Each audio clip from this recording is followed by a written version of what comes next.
my god, it took the tree!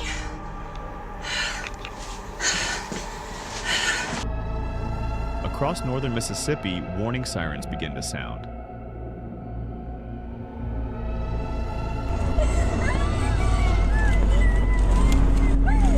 In the small town of Smithville, the noise slices through the quiet afternoon air with a sharpness that immediately feels wrong. This is not a routine warning. This is not a test. People stop what they are doing and listen carefully, hoping the sound will fade, hoping the storm will veer away as so many others have in the past. It doesn't. Residents begin to move quickly. Some rush outside, scanning the sky for dark clouds or rotation. Others grab children, elderly relatives, pets, or whatever they can carry and run towards storm shelters, bathrooms, or interior closets. Vehicles clog narrow roads as families abandon homes they may never return to. Doors slam. Engines roar. Panic spreads silently from one house to the next. Inside a concrete storm shelter, people pack together shoulder to shoulder. The air grows hot and stale almost instantly. Breathing becomes shallow. Phones buzz continuously with emergency alerts. Outside, the sky darkens to an unnatural greenish gray, a color long associated with violent storms. The atmosphere feels heavy, thick, almost pressurized. Then, without warning, the sirens stop. The silence is brief, unsettling. Out of the distance comes a sound that words struggle to describe. A deep, violent roar rises rapidly, overwhelming every other noise. It is not thunder. It is not ordinary wind. It sounds mechanical, relentless, alive. The ground begins to shake beneath their feet. Walls vibrate violently. Dust falls from ceilings. The strongest tornado in United States history has just entered Smithville. A perfect atmosphere for disaster. Days before April 27th, meteorologists at the Storm Prediction Center were already uneasy. Tornado season in the Deep South is nothing unusual, but the atmospheric pattern developing across the United States stood out immediately as extreme. A massive trough of low pressure was digging across the central United States. This trough was unusually deep, slow-moving and powerful, dragging an intense jet stream overhead with winds exceeding 100 miles per hour, several miles above the surface. Such winds aloft act as an engine, ventilating storms and allowing them to grow taller and stronger. At the same time, the trough acted like a massive vacuum, pulling extraordinary amounts of warm, moisture-rich air northward from the Gulf of Mexico. Near the surface, temperatures surged into the 80s. Dew points climbed into the 70s, creating oppressive humidity that felt more like midsummer than early spring. Above this warm air mass sat a layer of much colder, drier air, spilling eastward from the Rocky Mountains. This vertical temperature contrast created explosive atmospheric instability. Meteorologists measure this instability using convective available potential energy, or CAPE. On April 27th, CAPE values were extreme, among the highest ever recorded in the southeastern United States. Even more concerning was the wind shear. Strong southerly winds near the surface collided with intense southwesterly winds aloft, producing dramatic changes in wind speed and direction with height. This shear is the critical ingredient that allows thunderstorms to rotate, forming supercells capable of producing long-track, violent tornadoes. By the early morning hours, meteorologists knew the atmosphere was primed for catastrophe. The Storm Prediction Center issued a rare high-risk outlook, warning of widespread severe weather and a 30% chance of strong tornadoes. A level of risk reserved only for the most dangerous days in meteorological history. The overnight outbreak. The outbreak began long before most people were awake. During the overnight hours, powerful thunderstorms swept across Mississippi and Alabama. These storms organized into fast-moving lines known as quasi-linear convective systems, or QLCS. While not always as visually dramatic as supercells, QLCS storms are capable of producing widespread damage and numerous embedded tornadoes. Despite lacking classic rotating structure, these lines produced dozens of tornadoes in rapid succession. By sunrise, more than 70 tornadoes had already touched down. Homes were damaged. Power lines were torn apart. Entire communities were plunged into darkness. Emergency services were overwhelmed as calls flooded in from multiple counties simultaneously.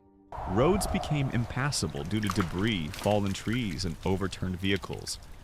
But the most dangerous consequence of the overnight storms was invisible. They left behind a thermal boundary, a narrow zone separating cooler air to the north from extremely warm, unstable air to the south.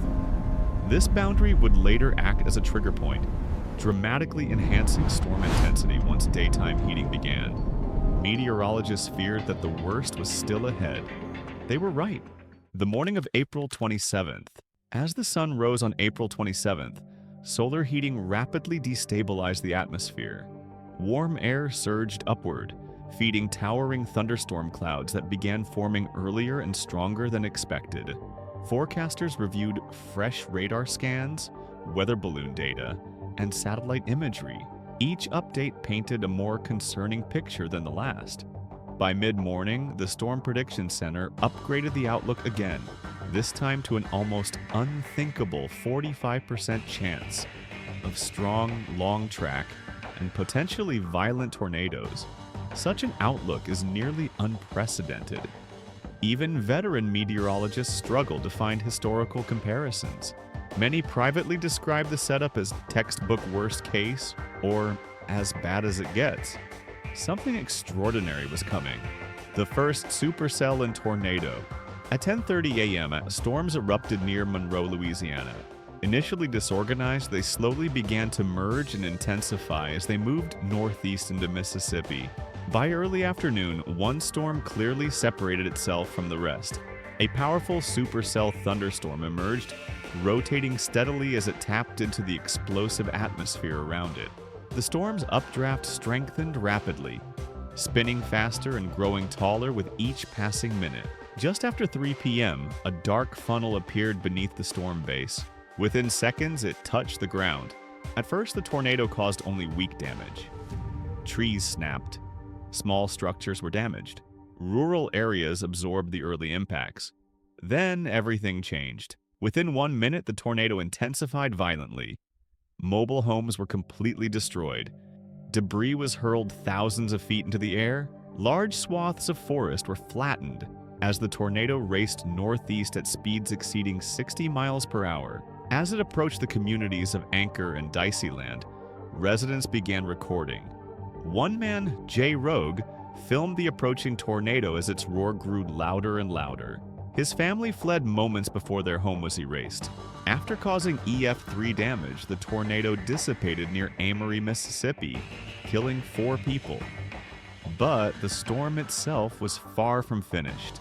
An atmosphere on the brink. The parent supercell continued tracking northeast, moving closer to the thermal boundary left behind earlier in the day. Near this boundary, surface winds shifted, becoming more easterly. This change dramatically increased low-level wind shear and lowered the storm's base closer to the ground. Rotation intensified rapidly. Meteorologists would later describe this environment as one of the most extreme tornadic setups ever observed anywhere in the world. If the storm could fully tap into this environment, the result would be catastrophic. At 3:40 p.m., it did. The birth of the Smithville tornado. As the supercell merged with another storm, a new and extremely intense area of rotation developed. Sirens sounded once again. 2 amateur storm chasers, Camille Seas and Ashley Hurley, stepped outside to observe the rapidly intensifying clouds. Within seconds, a fast-spinning funnel appeared just to their northwest. The tornado touched down weakly near the Tombigbee Waterway, snapping trees and causing minor damage. This weak phase lasted only moments. Suddenly, the condensation funnel slammed into the ground and exploded in intensity. Inches of soil were ripped away. Trees were flattened and stripped of bark. Entire forests were reduced to debris. Then, unexpectedly, the tornado weakened. Its core collapsed under intense wind shear, giving residents a brief and dangerous sense of relief. That relief lasted only seconds. The tornado rebalanced itself. In less than 6 seconds, it intensified from EF1 to EF5. The ground itself erupted outward. carving a trench more than a foot deep and 170 yards long in less than half a second. Now traveling at 63 miles per hour, the tornado aimed directly at Smithville, Mississippi. 3/4 of a mile ahead, Tim Nix was descending into a storm shelter when he saw it, a massive gray wedge charging directly toward him. He snapped a photograph before sealing the door behind him. Moments later, the tornado struck. At Davis Road and Highway 25, mobile homes vanished.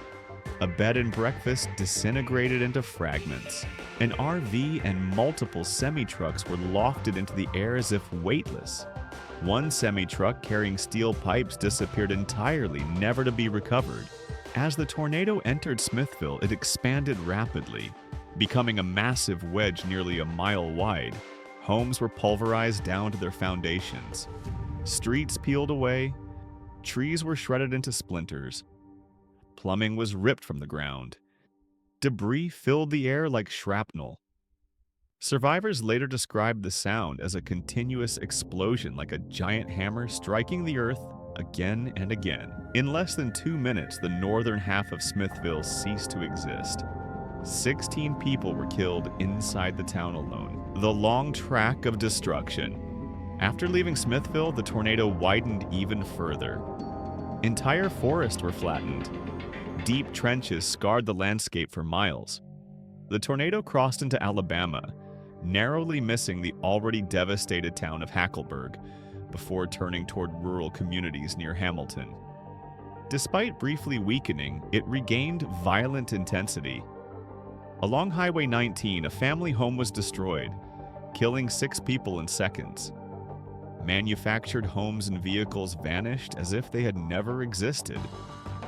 Emergency responders later described scenes of total obliteration, with nothing left to indicate homes had ever stood there.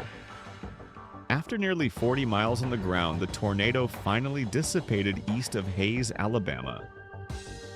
An unprecedented day. By nightfall, the outbreak had produced hundreds of tornadoes across the southeastern United States. 4 EF5 tornadoes struck Mississippi and Alabama. 324 people lost their lives. Entire towns were erased from the map. Rescue crews worked through the night, navigating debris fields that looked more like war zones than neighborhoods. Survivors searched for loved ones in darkness, rain, and silence. Legacy of Smithville. More than a decade later, the scars remain. Deep trenches still cut through the earth. Forests never fully recovered. Neighborhoods were never rebuilt. For many survivors, the emotional damage lasted far longer than the physical destruction. The Smithville EF5 tornado's combination of extreme intensity, rapid forward speed, and formation within one of the most violent atmospheric environments ever recorded has led many experts to believe it may have been the strongest tornado in recorded history. For those who lived through it, April 27, 2011 is not history. It is memory, and Smithville will never forget. Outrow 14 years later, the events of April the 27th, 2011 remain etched into the landscape of northern Mississippi and into the memories of those who lived through it. For the people of Smithville, time did not erase what happened that afternoon. The scars left behind are not only measured in lost homes or altered terrain, but in moments that replay in silence, in the sound of distant thunder, in the sudden stillness before a storm, in the instinctive glance toward the sky when sirens begin to wail. The Smithville tornado was not just another statistic in a record book. It was a reminder of how fragile communities can be in the face of nature's most extreme forces. A reminder that even the strongest structures, the most familiar streets, and the safest routines can vanish in moments. Yet within the destruction, there was resilience. Neighbors became rescuers. Survivors became witnesses. A town reduced to foundations found the strength to remember, to rebuild what could be rebuilt, and to honor what could not be replaced. Today, the path carved by the Smithville EF5 still tells its story, a story written in scoured earth, shattered forests, and lives forever changed. It stands as one of the most powerful tornadoes ever recorded, not only for its violence, but for the lesson it left behind that nature does not warn twice, and that survival sometimes is not about strength, but about seconds.